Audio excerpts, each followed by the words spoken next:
Good morning everyone. जय हिंद भाइयों, कैसे हैं आप सब। उम्मीद करते हैं सारे लोग अच्छे होंगे।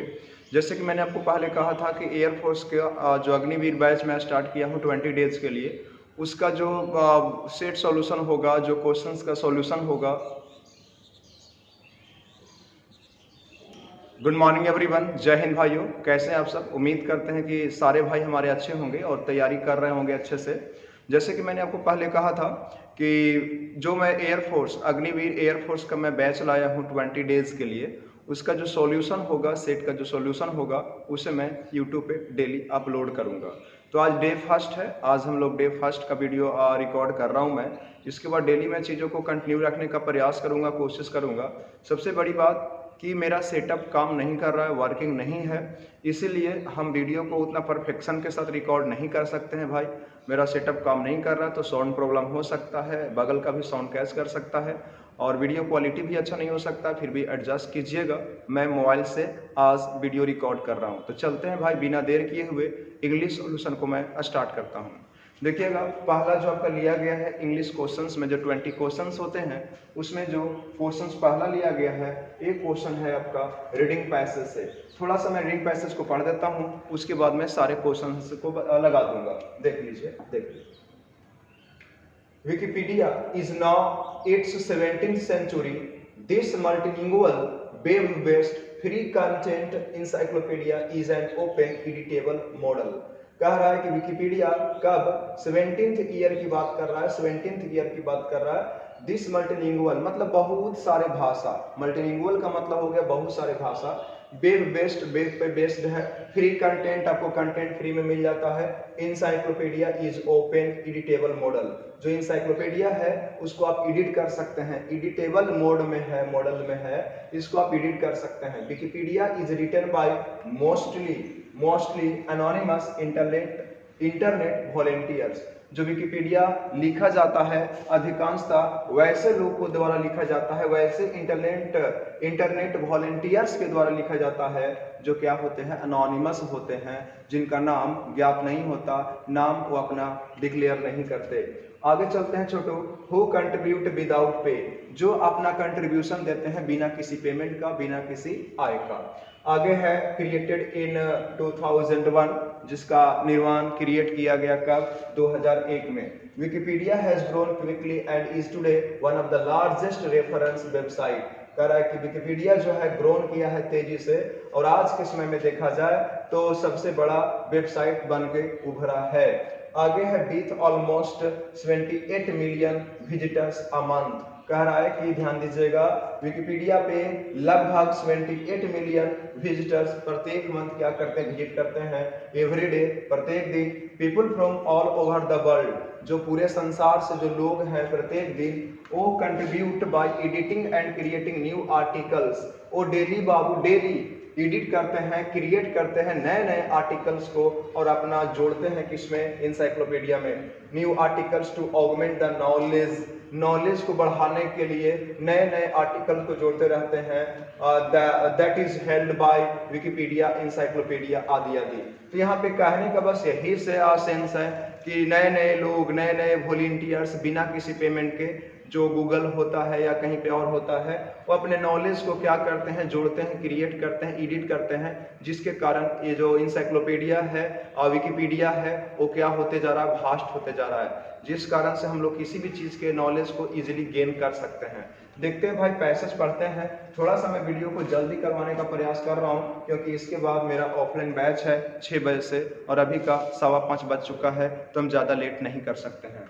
चलते हैं छोटू, देखते हैं। Wikipedia is available with it visitors. क्या है, Wikipedia is available with its visitors. One language only, two language only, many languages. तो ध्यान दीजिएगा, यहाँ पे यूज किया था डियर मल्टीलिंगुअल।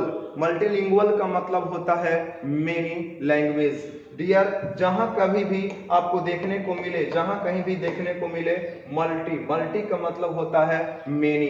तो हमारा इजी आंसर है, ये आंसर क्या होगा, कैट। वन लैंग्वेज नहीं था और बाइलिंगुअल भी नहीं था कि हम लोग 2 लैंग्वेजेस लगा देंगे, तो सही आंसर है मेनी लैंग्वेजेस। उम्मीद करते हैं कि बहुत सारे भाई का सही हुआ होगा।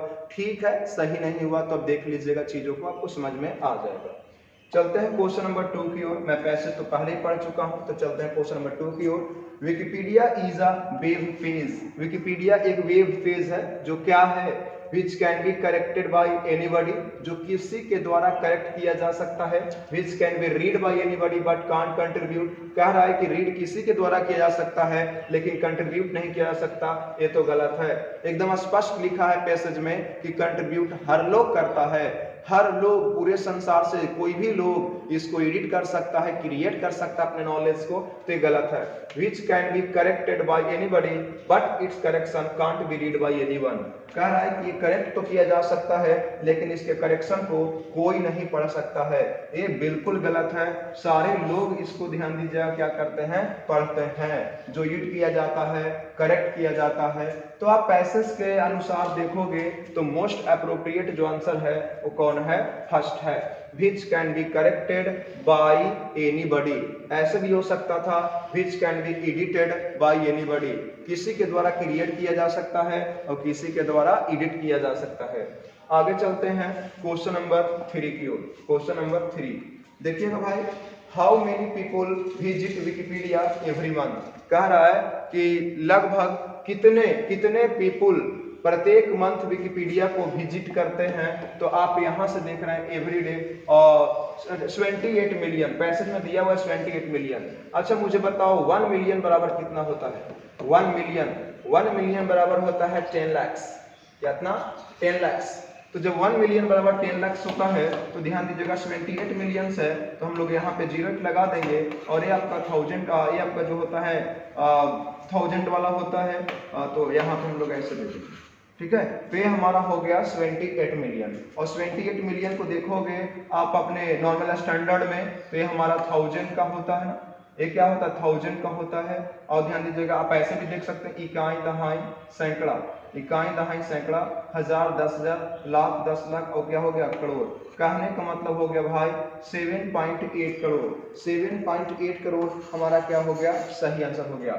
बस एक चीज को याद रखना है भाई लोग कि 1 मिलियन बराबर कितना होता है, 10 लाख।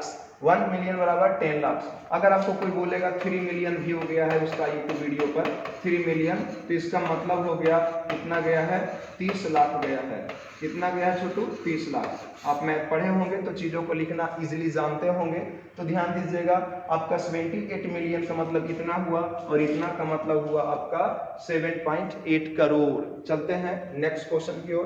क्वेश्चन नंबर 4 है, which of the following describes the cause of Wikipedia becoming source knowledge feeder, कह रहा है कि ध्यान दीजिएगा which of the following describes, कह रहा है कि नीचे में से कौन सा ऐसा चीज है जो डिस्क्राइब करता है, वर्णन करता है कि विकिपीडिया जो है ना बहुत रीच हो गया है, नॉलेज से भर चुका है, ऐसा क्यों हुआ है। All the web page are connected to it now, क्योंकि सारा जो वेब पेज है इसे क्या है, कनेक्ट है, ऐसा तो बात नहीं बोला है। Everyday visitors contribute their knowledge to their site, that is right answer. कह रहा है प्रत्येक दिन जो विजिटर्स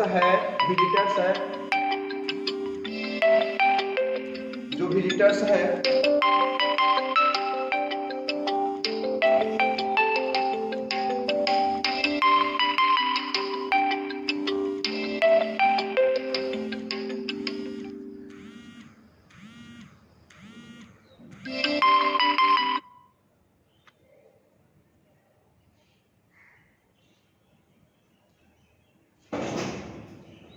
हाँ वीडियो थोड़ा सा रुक गया था भाई। तो प्रत्येक दिन जो आपका क्या है, एवरीडे जो विजिटर्स है अपने नॉलेज को क्या करता है, कंट्रीब्यूट करता है इस साइट पे जाकर। इसीलिए ध्यान दीजिएगा, इसीलिए क्या हो चुका है, विकिपीडिया बहुत ज्यादा रीच हो चुका है, नॉलेज से भर चुका है, दैट इज राइट आंसर। आगे चलते हैं क्वेश्चन नंबर 5 की ओर। अब देखोगे 5 में क्या है हमारा, सिनोनिम्स है। नियरेस्ट मीनिंग बोलेगा या सिनोनिम बोलेगा या बेस्ट एक्सप्रेशन बोलेगा, सबका मतलब होता है सिनोनिम, ठीक है। चलिए, तो लिखा हुआ है वर्ड जेन्यून। जेन्यून का मतलब होता है असली। क्या होता है, असली, जिसको आप ऑथेंटिक बोल सकते हैं। तो इसका आंसर आर्टिफिशियल मतलब कृत्रिम होता है, authentic is the right answer. Proof मतलब सबूत, और इंपॉर्टेंट मतलब होता है महत्वपूर्ण। तो सही आंसर क्या होगा डियर, ऑथेंटिक। तो याद रखना जेन्यून का सिनोनिम क्या है, ऑथेंटिक। आगे चलते हैं, अपोजिट वर्ड ऑफ वैग। वैग मीन्स होता है अस्पष्ट। क्या होता है? अस्पष्ट, क्लियर नहीं हो। जो क्लियर नहीं हो उसी को बोला जाता है वैग। तो इसका लिखना है अपोजिट। हैजी मतलब ही होता है अस्पष्ट, जिसको आप धुंधला बोलते हैं। डिस्टिंक्ट का मतलब होता है अस्पष्ट या विशिष्ट। फिर से बोल रहा हूं, डिस्टिंक्ट का मतलब होता है अस्पष्ट या विशिष्ट। तो यही हमारा आंसर हो गया। वैकेंट जानते हैं खाली होता है, और प्रीशियस बच्चा बच्चा जानता है कि जिसका मतलब कीमती होता है। आई रिपीट, हैजी मतलब धुंधला या अस्पष्ट, और वैकेंट मतलब खाली, प्रीशियस मतलब कीमती, और डिस्टिंक्ट मतलब अस्पष्ट या विशिष्ट, और वैग मतलब अस्पष्ट। वीडियो लॉन्ग होगा डियर, इसीलिए मैं केवल बोल रहा हूं। आप उम्मीद करता हूं कि सारे भाई सुनकर अच्छे से नोट डाउन कर लेंगे।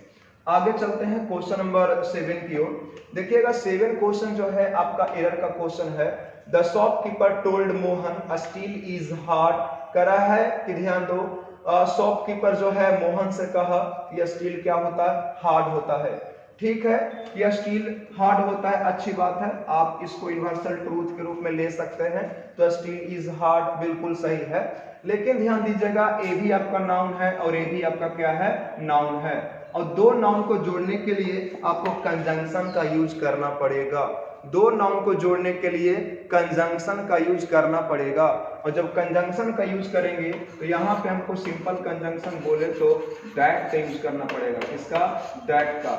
सो राइट आंसर कौन हो जाएगा? सेकंड। तो ऐसे बोलना पड़ेगा, the shopkeeper told Mohan that steel is hard. Steel is hard. याद रहे, दो क्लाउज को जोड़ने के लिए कंजंक्शन की नीड होती है। दो नाउन साथ साथ नहीं लिखा जाता। बिना कंजंक्शन, बिना प्रीपोजिशन, बिना वर्ब का दो शब्द नहीं लिखा जा सकता है। आगे चलते हैं क्वेश्चन नंबर 8 की ओर। 8 में देखो क्या है? Ram said to me may God give मी।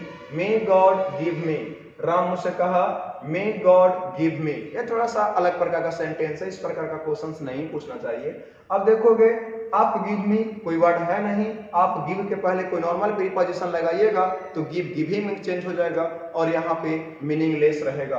तो ये भी नहीं होगा, जस्ट भी नहीं होगा, टू नहीं होगा, फोर होगा। फॉरगिव मतलब क्या होता है? माफ करना। तो वास्तव में ध्यान दीजिएगा कि वर्ब यूज किया गया था फॉरगिव, जिसमें से गिव को अलग कर दिया और फोर को अलग कर दिया। दोनों कंबाइन हुआ तो क्या बना? फॉरगिव। फॉरगिव मतलब क्षमा कर देना, माफ कर देना। आगे चलते हैं dear. Each of women filling the blanks laborious. यहाँ पे आपको फिल करना है। एक बात याद रहे, आपको पढ़ाया जाता है ईच है, एवरी है, या फिर एवरी वन है। ईच है, एवरी है, एवरी वन है, आइदर है और एक नाइदर है। ये जितना भी बोर्ड पर लिखा गया है ये ध्यान दीजिएगा, डिस्ट्रीब्यूटिव एडजेक्टिव या डिस्ट्रीब्यूटिव प्रोनाउन का कार्य करता है। याद रहे, एवरी हमेशा एडजेक्टिव है और एवरी वन प्रोनाउन है। एवरी वन क्या है? प्रोनाउन है। अब दोनों में डिफरेंस क्या है? एवरी वन बिना नाउन का आएगा, नाउन को रिप्लेस करेगा, और एवरी नाउन को क्वालिफाई करेगा, बोले तो नाउन के साथ आएगा। तो ये हमेशा हमेशा के लिए क्या होगा? सिंगुलर होगा। और इसके साथ वर्ब हम लोग क्या यूज करेंगे? सिंगुलर वर्ब यूज करेंगे। क्या वर्ब यूज करेंगे? सिंगुलर वर्ब यूज करेंगे। तो ईच ऑफ द वीमेन के साथ सिंगुलर वर्ब हमको चाहिए, सिंगुलर वर्ब चाहिए। तो सिंगुलर वर्ब चाहिए तो हम लोग ईच का प्रयोग कर लेंगे। बाबू, लेबोरियस एडजेक्टिव है। लेबोरियस क्या है? एडजेक्टिव है। ध्यान दो, ये लेबोरियस जो लिखा गया है ना, ये एडजेक्टिव है। और एक किसके लिए आया है? ईच ऑफ वोमेन के लिए आया है, एडजेक्टिव है। याद रहे, हैड तो हो ही नहीं सकता है, क्योंकि हैड के बाद या तो नाउन आता है या तो फिर भीथर्ड आता है। तो हैड को हम खत्म कर देंगे, बच गया आर और हैव। तो ए भी प्लूरल वर्ब है और हैव भी प्लूरल वर्ब है, तो ये दोनों का बैंड बच जाएगा। तो सही आंसर कौन होगा? थर्ड। याद रहे, is, every, everyone, either, neither. ETC are always plural and takes plural verb.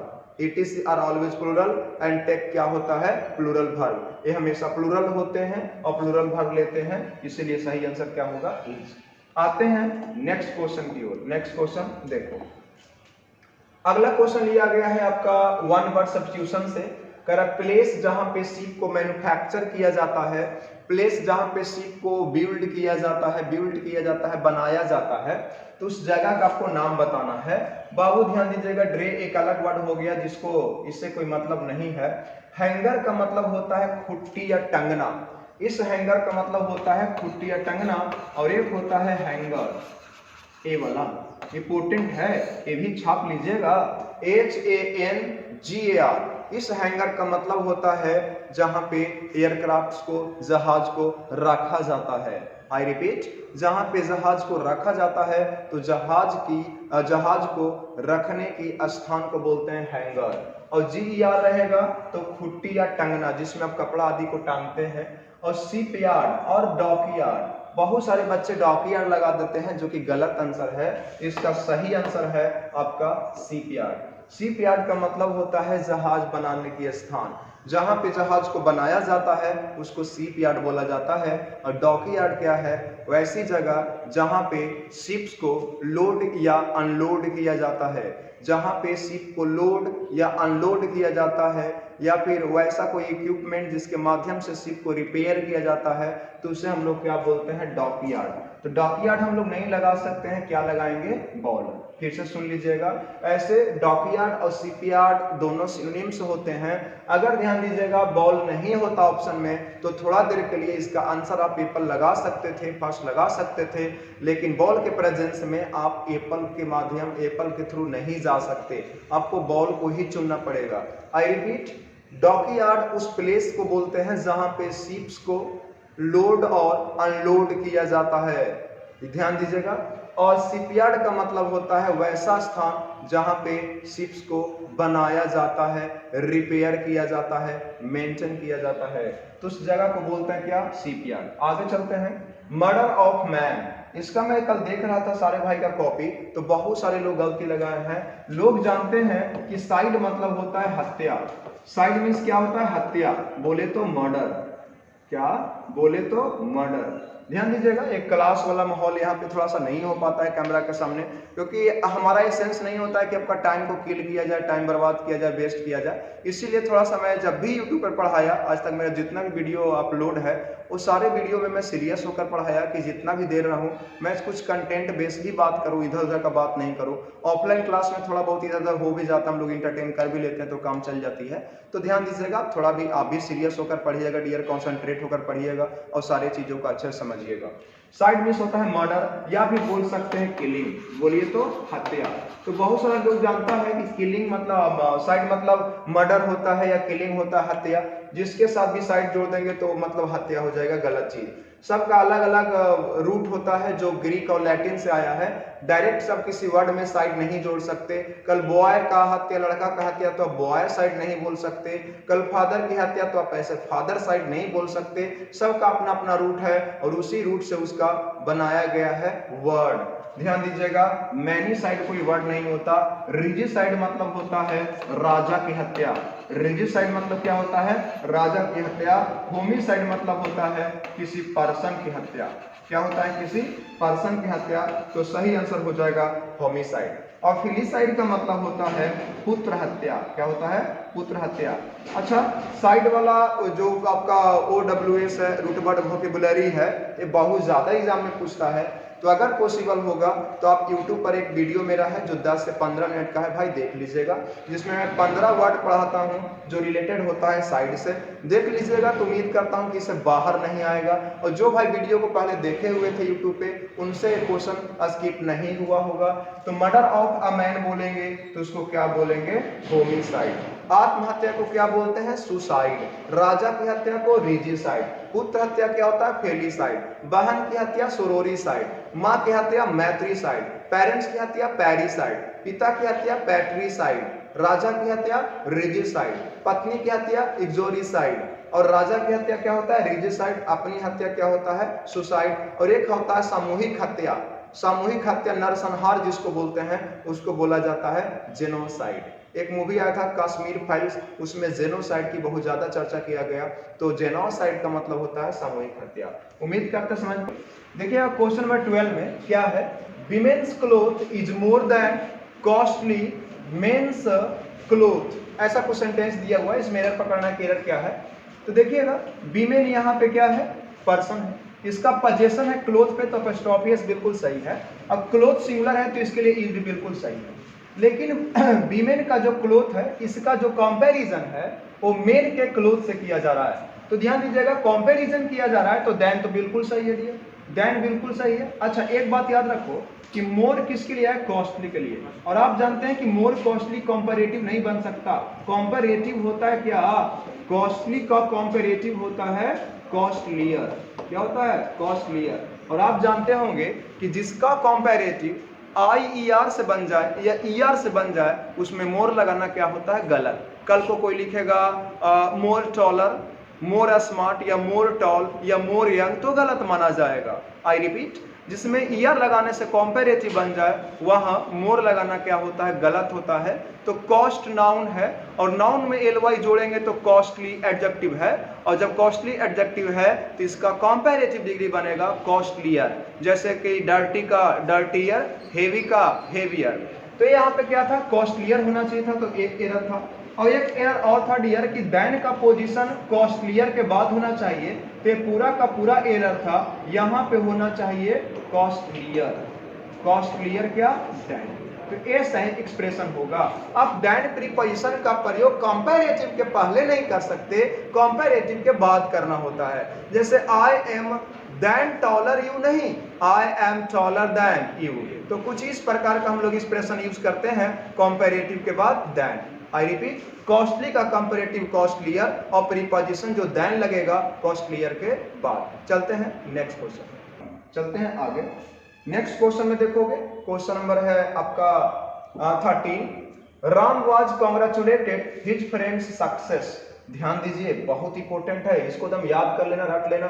Ram को कॉन्ग्रेचुलेट किया गया उसके सफलता पर। सफलता पे क्या किया गया, कॉन्ग्रेचुलेट किया गया। तो ध्यान दीजिएगा, एकदम से रख लेना, कॉन्ग्रेचुलेट के साथ प्रीपोजिशन क्या लगता है, ऑन। तो आप इस प्रकार से याद रखना, congratulate, congratulate somebody on something। On क्या हो गया, समथिंग। किसी को किसी चीज के लिए शुभकामना देना, शुभकामनाएं देना, तो कॉन्ग्रेचुलेट somebody on something। अगर जिसको शुभकामनाएं देंगे तो उसके साथ कोई प्रीपोजिशन नहीं लगेगा। जिस चीज के लिए आप शुभकामनाएं देंगे उसी के पहले प्रीपोजिशन ऑन लगेगा। जैसे ध्यान दीजिएगा, सी कॉन्ग्रेचुलेटेड ऑन मी नहीं होगा, सी कॉन्ग्रेचुलेटेड मी होगा। लेकिन उसने मेरी सफलता पे मुझे शुभकामनाएं दी, तो ऐसे होगा she congratulated me on my success. तो इसके साथ प्रीपोजिशन क्या लगेगा, ऑन। अभी आपको डेप्थ में जाने की जरूरत नहीं है, बस याद कर लीजिए कि कॉन्ग्रेचुलेट के साथ क्या लगता है, ऑन लगता है। आगे बढ़ते हैं भाई, वॉइस है आई वाज कॉल्ड। ध्यान दीजिएगा, बहुत सारे बच्चे यहाँ पे हमको ये बोल रहे थे क्लास के बाद कि वाज कॉल्ड का जो पैसिव बनेगा सर बीइंग आएगा, क्योंकि उनके टीचर पढ़ा दिए हैं कि वाज बार आता है तो पैसिव बनाते समय हम लोग बीइंग लगाते हैं, और बीइंग किसी ऑप्शन में था नहीं तो लोग डॉ ला के निकल गए थे। गलत बात, याद रहे डियर, सबसे बड़ी बात है कि एक्टिव है नहीं। बीइंग तब लगाएंगे जब कॉलिंग रहता, बीइंग कब लगता है, जब कॉलिंग होता है। ध्यान दीजिएगा, मैं यहाँ पे एक्टिव लिख रहा हूँ और यहाँ पे मैं पैसिव लिख रहा हूँ, पैसिव, ठीक है। अगर ध्यान दीजिएगा, अगर याद रहे V4 आता है तो पैसिव में बी फ्रॉम बीइंग यूज करते हैं, बीइंग। अगर V3 आता है मेन वर्ब एक्टिव में तो पैसिव में बी फ्रॉम हम लोग बीन यूज करते हैं। और अगर पैसिव में एक्टिव में V2 आ जाता है तो पैसिव में हम लोग वाज या वर यूज करते हैं। अगर एक्टिव में भाई लोग V1 आ जाता है तो पैसिव में हम लोग बी फॉर्म के रूप में बी यूज करते हैं। और अगर सिंपल प्रेजेंट, इसके लिए अलग हम लोग याद रखते हैं, अगर सिंपल प्रेजेंट टेंस आए, सिंपल प्रेजेंट टेंस आए तो इसके लिए इज, एम और आर यूज करते हैं। और एक बात याद रहे, इस सारा का सारा जो लिखा गया है, सारा का सारा जो लिखा गया है, इसको बोलते हैं हम लोग बी फॉर्म। क्या बोलते हैं, बी फॉर्म, बी फॉर्म। अच्छा, बहुत सारे भाई ये नहीं जानते कि ध्यान दीजिएगा कब पैसिव होगा कब एक्टिव, तो मैं पहचानने का नियम बता देता हूं भाई। अगर किसी सेंटेंस में बी फॉर्म है, अगर किसी सेंटेंस में बी फॉर्म प्लस V3 है तो सेंटेंस याद रहे एक्टिव नहीं पैसिव होगा। आई रिपीट, यदि किसी सेंटेंस में बी फॉर्म प्लस भी थर्ड है तो सेंटेंस हमारा क्या होगा, पैसिव होगा। तो देखिएगा बी फॉर्म क्या है, बी फॉर्म 8 होते हैं, इज, एम, आर, वाज, वर। मेरे साथ याद कीजिए, इज, एम, आर, वाज, वर, कितना हो गए, 5 हो गए। और फिर एक हो गया बी, बीन और क्या, being. Is, am, are, was, were, be, been, being, total कितने हो गए, 8। अगर इस 8 में से कोई रहे और इसके बाद भी थर्ड रहे तो सेंटेंस क्या होगा, पैसिव होगा। क्या होगा, पैसिव होगा। और अगर ऐसा नहीं है तो सेंटेंस एक्टिव होगा। अब मुझे बताइए डियर कि ये हमारा क्या है, तो आप बोलिएगा बी फॉर्म है। क्या है छोटू, बी फॉर्म। और बच्चा जानता है कि बी फॉर्म के साथ कॉल्ड आया है तो भी थर्ड है। अब मुझे कोई बता दे ये सेंटेंस जो लिखा हुआ है एक्टिव है कि पैसिव। तो सारे भाई बोल रहे हैं, मैं सुन रहा हूं, ये सेंटेंस क्या है, पैसिव है। क्या है, पैसिव। अब बनाना क्या है, एक्टिव, एक्टिव बनाना है। अब ध्यान दीजिएगा ये पैसिव किस तरह का है, वाज भी थर्ड है। और हम बताए हैं कि भी थर्ड, ध्यान दीजिएगा, V2 के लिए क्या आता है, वाज वर, V2 के लिए वाज वर। तो अगर एक्टिव हो तो पैसिव बनाएंगे तो वाज वर आएगा, और अगर पैसिव है तो वाज वर प्लस भी थर्ड से क्या आएगा, V2 आएगा। तो ध्यान दीजिएगा ये तो V2 नहीं है, ये भी ध्यान दीजिएगा पैसिव है। अच्छा ये पैसिव है तो कहा चेंज द वॉइस, तो पैसिव है तो एक्टिव बनाओ, और अगर ये एक्टिव रहता तो पैसिव बनाते। तो ये ध्यान दीजिएगा पैसिव है, बनाना है मुझे एक्टिव, तो ये तो पैसिव है, ये तो पैसिव है, ये हमारा एक्टिव है। That is right answer. बहुत सारे लोगों को कंफ्यूजन है कि सर इसमें ही नहीं था, ही कैसे आ गया। भाई लोग यहाँ पे डूअर बाय हिम छुपा हुआ था, बाय हिम क्या था, छुपा हुआ था। तो कुछ इस प्रकार से लिखा गया था, I was called by him. याद रहे कभी कभी पैसिव सेंटेंस में डूअर छुपा हुआ भी रह सकता है। तो हम एक्टिव बनाते समय ऑप्शन के अनुसार, ध्यान दीजिएगा, ऑप्शन के अनुसार डूअर को क्या कर लेंगे, अंडरस्टैंड कर लेंगे, समझ लेंगे, तो सही हो जाएगा। He called me, he called me. फिर से V2 रहेगा तो वाज वर प्लस भी थर्ड, और अगर वाज वर प्लस भी थर्ड रहेगा तो क्या यूज करेंगे, V2 यूज करेंगे। मैराथन क्लास सैटरडे संडे को है तो उसमें मैं वॉइस और नरेशन को कंप्लीट कवर कर दूंगा। देखिए आगे, she was too late to catch the train, remove too बनाना है डियर। ध्यान दीजिएगा, याद रहे टू के साथ, टू के साथ, टू के साथ पेयर में हमेशा क्या आता है, टू आता है, जो कि नेगेटिव सेंस देता है। जब कभी भी सेंटेंस में टू का प्रयोग किया जाए तो सेंटेंस का जो सेंस निकलता है ना वो नेगेटिव निकलता है। क्या निकलता है, नेगेटिव सेंस निकलता है। इसका हिंदी हो गया डियर, लड़की इतना देर हो गई है, इतना लेट हो गई थी कि ट्रेन को पकड़ नहीं सकती थी। रिमूव टू का मतलब होता है ये दोनों टू को हटा दीजिए। तो मैं पैटर्न बता देता हूं, थोड़ा सा याद रखना।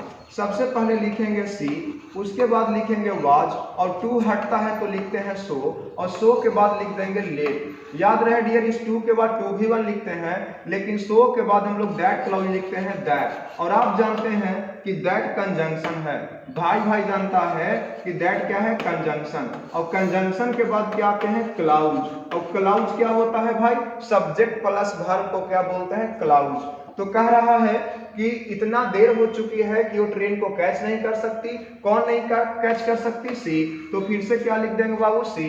बताओगे जो सेंटेंस का टोन है प्रेजेंट की पास्ट, तो आप बोल रहे हैं पास्ट, तो पास्ट के लिए ध्यान दीजिएगा हम क्या यूज कर सकते हैं, कैन की कुड, और चूंकि नेगेटिव था तो कुड नॉट, और फिर लिख देंगे क्या, catch the train, catch the train. तो ये आपका बन गया रिमूव टू। चेक कर लेते हैं, सो लेट टू, सो के साथ टू नहीं लगता है डियर, तो ये हमारा गलत हो गया। सो लेट तो ठीक है, लेकिन नेगेटिव आप यहाँ पे नहीं बनाए, तो ये भी क्या है, गलत है, क्योंकि टू के साथ टू आ जाए तो इसका मतलब होता है इतना है कि नहीं कर सकते, इतना है कि नहीं कर सकते। The girl is too fat to stand, लड़की इतनी मोटी है कि खड़ा नहीं हो सकती, हमेशा नहीं का सेंस देता है।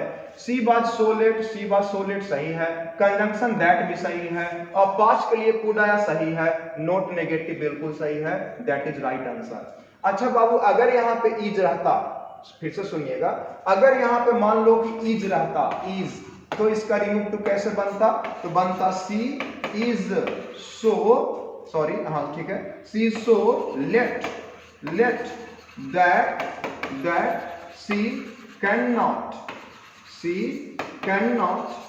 Catch the train, she can not catch the train.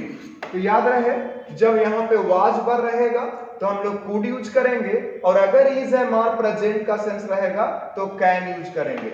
आप देख पा रहे हैं ना, वाज के साथ कुड लगाएंगे और इज के साथ क्या लगाएंगे, कैन लगाएंगे। इसका मतलब हो गया इतना देर थी कि ट्रेन को पकड़ नहीं सकती थी, यहाँ पे कह रहा इतना लेट हो चुकी थी, इतना लेट है, देर हो गया उसको कि वह ट्रेन को पकड़ नहीं सकती है। उम्मीद करते हैं भाई कि इसको समझ पाए होंगे। चलते हैं नेक्स्ट क्वेश्चन में। ये आपका है arrange the following to make a meaningful sentence. A P2RS है, जो भाई थोड़ा सा ही बेसिक हमारे पास या कहीं भी टीचर के पास पढ़े होंगे तो इजीली बना सकते हैं। देखिए भाई, along with क्या होता है, कंजंक्शन। क्या होता है छोटू, कंजंक्शन। along with का प्रयोग जनरली दो नाउन को जोड़ने के लिए होता है। आप किसी को भी जोड़ने के लिए आप along with का यूज कर सकते हैं। तो along with आप देखोगे, along with जो जोड़ता है ना, टू इक्वल रैंक को जोड़ता है। नाउन को नाउन से जोड़ेगा, प्रोनाउन को नाउन से जोड़ेगा, नाउन प्रोनाउन को एक साथ जोड़ सकता है क्योंकि दोनों का रैंक इक्वल होता है। एडजेक्टिव को एडजेक्टिव से जोड़ता है, वर्ब को वर्ब से जोड़ता है, और एडवर्ब को एडवर्ब से जोड़ता है। कौन को रिलेटिव कंजंक्शन, जैसे कि एंड है, जैसे कि ध्यान दीजिएगा along with है, as well as है, neither nor है, either और है, not only but also है। ये ध्यान दीजिएगा, सेम पार्ट्स ऑफ स्पीच को क्या करता है, जोड़ता है। एक कंजंक्शन है तो दो को जोड़ेगा, तो तय बात है कि एक तरफ ही होगा और एक तरफ क्या होगा, राम, जिसका मतलब होगा इसके साथ साथ राम या राम के साथ साथ को। तो अब एक बात याद रखिए डियर, तय बात है कि अगर राम को हम ऐसे लिखेंगे तो हो जाएगा Ram goes along with, Ram goes along with क्या हो जाएगा, ही, जो कि संभव नहीं है, जो कि ध्यान दीजिएगा संभव नहीं है। आप ऐसे नहीं लिख सकते क्योंकि along with के बाद क्या हो गया, प्रोनाउन, along with के पहले क्या हो गया, वर्ब, जो कि कनेक्ट नहीं हो सकता। आप एक नाउन और एक प्रोनाउन को जोड़ सकते हैं, एक नाउन को दूसरे नाउन से जोड़ सकते हैं, एक प्रोनाउन को दूसरे प्रोनाउन से जोड़ सकते हैं, लेकिन एक वर्ब को दूसरे प्रोनाउन, एक वर्ब को प्रोनाउन से नहीं जोड़ सकते। ये दोनों का रैंक अलग अलग होता है, तो हम लोग ऐसे नहीं लिख सकते। बहुत सारे भाई तो इसका आंसर डॉग लगा के निकल चुके हैं, क्योंकि वो जानते हैं कि अगर किसी PQRS में नाउन और प्रोनाउन हो तो पहले नाउन आता है और बाद में प्रोनाउन आता है। याद रहे भाई, रट्टा सट्टा कॉन्सेप्ट नहीं पढ़िए, ध्यान दीजिएगा, सिचुएशन के अनुसार काम किया कीजिए। यहाँ पे जो ही है ना, राम के लिए यूज नहीं हुआ है, यहाँ पे ही किसी दूसरे पर्सन को बता रहा है, किसी दूसरे पर्सन के बारे में बता रहा है, इसीलिए ही को राम से मतलब नहीं है। अतः हम लोग कह सकते हैं कि ही का प्रयोग अब राम के पहले किया जा सकता है। आई रिपीट, किसी प्रोनाउन को नाउन के पहले तब नहीं यूज करते हैं जब वो प्रोनाउन उसी नाउन के लिए आया हो, लेकिन यहाँ पे ही राम के लिए नहीं आया। तो ध्यान दीजिएगा, हम लोग राम को पहले नहीं रख सकते, तो ये आंसर हमारा क्या हो गया, गलत। चलिए, अब सेंटेंस का शुरुआत फोर से भी नहीं हो सकता, तो क्यू से सेंटेंस का शुरुआत नहीं होगा, वो भी आपको किसी ऑप्शन में नहीं है। along with से सेंटेंस का शुरुआत नहीं होगा, तो ये भी हमारा ऑप्शन कट गया। अब सेंटेंस का शुरुआत किससे होगा, पी से, और पी दो ऑप्शन में है। बताइएगा, ही के बाद फोर नहीं आएगा, ही के बाद राम नहीं आएगा। आय राम आय राहुल कैसे बोल सकते हैं? मैं आपको फिर से बता रहा हूं, दो नाउन और दो प्रोनाउन को एक साथ लिखने के लिए या तो प्रीपोजिशन चाहिए, या तो कंजंक्शन चाहिए, या तो वर्ब चाहिए। अगर तीनों में से कोई नहीं है तो ध्यान दीजिएगा, दो नाउन या दो प्रोनाउन को एक साथ नहीं लिखा जाता। तो पी के बाद हम लोग राम को नहीं लिख सकते, तो ध्यान दीजिएगा, ये भी हमारा क्या हो गया, गलत हो गया। अच्छा देख लो, यहाँ पे सॉरी, पी के बाद तो पी के बाद ध्यान दीजिएगा एस नहीं लिख सकते, पी के बाद हम लोग क्यू नहीं लिख सकते, ही फॉर अ मिशन नहीं होगा डियर, तो हम लोग ही के बाद क्या लिखेंगे, along with, और इसके बाद क्या लिखेंगे, राम। यही हमारा क्या बन गया, लिंक। एक तरफ आ जाएगा क्या, ही, तो हो जाएगा ही along with, क्या, ही along with, और ये क्या हो जाएगा, राम। ही along with क्या हो जाएगा, राम। तो तो ही एलोंग विथ राम हम लोग लिखेंगे, जो कि सही लिंक होगा। और एक किस ऑप्शन में है, डी ऑप्शन में, तो ये हमारा सही अरेंजमेंट होगा। देखिए छोटा सा अरेंजमेंट था, हमारे भाई बड़े बड़े सेंटेंस रीअरेंजमेंट को इजीली अरेंज कर देते हैं, जैसे कि मैं क्लास में देखता हूं। लेकिन कल ये जब क्वेश्चन आया था ना, तो मैक्सिमम लोग गलती कर चुके थे, क्योंकि पहले राम आएगा फिर ही आएगा। मैं बता चुका कि ऐसा क्यों नहीं हो सकता, क्योंकि ही राम से क्या है, स्वतंत्र है। तो पहले होगा ही along with Ram goes for a mission, करा ही के साथ राम एक मिशन के लिए या कोई मिशन के लिए जाता है। आगे बढ़ते हैं डियर नेक्स्ट क्वेश्चन की ओर। अगला क्वेश्चन है एक्सेप्ट का बनाना है आपको एडजेक्टिव। ध्यान दीजिएगा, एएनसी रहता है तो हम बता चुके हैं कि नाउन होता है, ठीक है। मैं आज पढ़ाऊंगा आपको चैप्टर जहां पे एडजेक्टिव से नाउन, नाउन से एडजेक्टिव और वर्ब से नाउन, वर्ब से एडजेक्टिव बनाना सिखाऊंगा। एक्सेस ध्यान दीजिएगा वर्ब भी है और एक्सेस ध्यान दीजिएगा नाउन है, लेकिन एक्सेस एक्सेप्ट से नहीं बना है, और ऐसे भी एक्सेस तो हमारा एडजेक्टिव नहीं है ना। एक्सेस ध्यान दीजिएगा नाउन का कार्य करता है या एडजेक्टिव का कार्य करता है, तो ये भी हमारा नहीं हुआ। एक्सेशन, एक्सेशन ध्यान दीजिएगा, एक्सेशन का मतलब होता है राज्य अभिषेक या पदारोहण, पद में उन्नति, या फिर बोल सकते हैं राज्य अभिषेक। तो ये भी हमारा आंसर नहीं है, ध्यान दीजिएगा सही आंसर है कैट। कैसे हम पहचान लिए भाई, बहुत सारे लोग इसमें भी गलती कर दिए हैं। अंत में एबल रहेगा तो क्या रहेगा, एडजेक्टिव। अगर किसी वर्ड के अंत में, अगर किसी वर्ड के अंत में एबल लगा हो, अगर किसी वर्ड के अंत में आईसी लगा हो, अगर किसी वर्ड के अंत में आईवीई लगा हो, अगर किसी वर्ड के अंत में लेस लगा हो, अगर ध्यान दीजिए किसी वर्ड के अंत में ओयूएस लगा हो, अगर किसी वर्ड के अंत में फुल लगा हो, ये सब चीज लगा हो ना, तो स्वाभाविक है कि वो वर्ड हमारा क्या होता है, एडजेक्टिव होता है। जो भाई बेसिक क्लास भी हमारे पास किए होंगे तो उनको पता होगा कि सर ने बताए हैं कि अगर किसी वर्ड के अंत में एबल है तो क्या है, एडजेक्टिव। तो ये ध्यान दीजिएगा, हमको दिख रहा था कि ये क्या है, नाउन है। हम बता चुके हैं डियर कि आईओएन रहेगा तो नाउन है, तो ए भी नाउन हो गया, ए भी नाउन हो गया। ये तो वर्ब या नाउन है तो नहीं हो सकता, तो एक्सेप्ट से ही बनाना है, तो वर्ड क्या बनेगा, एक्सेप्टेबल, स्वीकार करने लायक, ठीक है। तो एडजेक्टिव हो गया कैट। आइए नेक्स्ट क्वेश्चन की ओर, question number 14। An advocate always puts a black coat, कह रहा है कि एक वकील जो होता है ना, हमेशा ब्लैक कोट को पहनता है, धारण करता है। तो आप जानते होंगे डियर, कपड़ा को धारण करना, पहनने के लिए फ्रेजल वर्ब होता है पुट ऑन। पुट ऑन का मतलब लिख लेना, पहनना। क्या होता है, पहनना। हम सारा फ्रेजल वर्ब नहीं पढ़ाएंगे क्योंकि याद नहीं होगा आपसे। मैं प्रीपोजिशन का प्रैक्टिस करवाने वाला हूं, मैं क्लास में बोला हूं। एक होता है पुट ऑफ, पुट ऑफ का मतलब होता है टू पोस्टपोन। क्या होता है, टू पोस्टपोन, बोले तो स्थगित करना। क्या करना, स्थगित करना, कोई कार्यवाही को टाल देना या आगे एक्सटेंड कर देना। तो पुट ऑफ मतलब स्थगित करना, और पुट ऑन मतलब क्या हो गया, पहनना, ठीक है। जैसे मान लीजिए कोविड के कारण आईपीएल को क्या किया गया, पुट ऑफ किया गया। कोई भी चीज को पुट ऑफ कर दिया गया मतलब एकदम से कैंसिल नहीं किया गया, पोस्टपोन कर दिया गया, आगे के लिए बढ़ा दिया गया। अब मतलब वो जो चीज होने वाला था इस तारीख को, अब अगले तारीख को होगा या कुछ दिन बाद होगा, ठीक है। एक आप यहां से याद रखना कि कपड़ा पहनने का अंग्रेजी तो फ्रेजल वर्ब में पुट ऑन होता है, कपड़ा उतारने का अंग्रेजी क्या होता है, तो टेक ऑफ। क्या होता है, टेक ऑफ। टेक ऑफ का मतलब होता है कपड़ा उतारना या फिर जहाज के लिए उड़ान भरना। जहाज के लिए टेक ऑफ यूज करोगे तो उड़ान भरना, और अगर कोई पर्सन खुद के लिए टेक ऑफ यूज करता है तो उसके लिए होता है कपड़ा उतारना। जैसे कि रहता है, please take off your shoes before entering the temple, मंदिर में प्रवेश करने से पहले प्लीज कृपया अपना जूता उतार दे। तो टेक ऑफ मतलब क्या होता है, उतारना। पुट ऑन मतलब पहनना, पुट ऑफ मतलब स्थगित करना। तो यहाँ पे ब्लैक कोट पहनते हैं, तो सही आंसर कैट।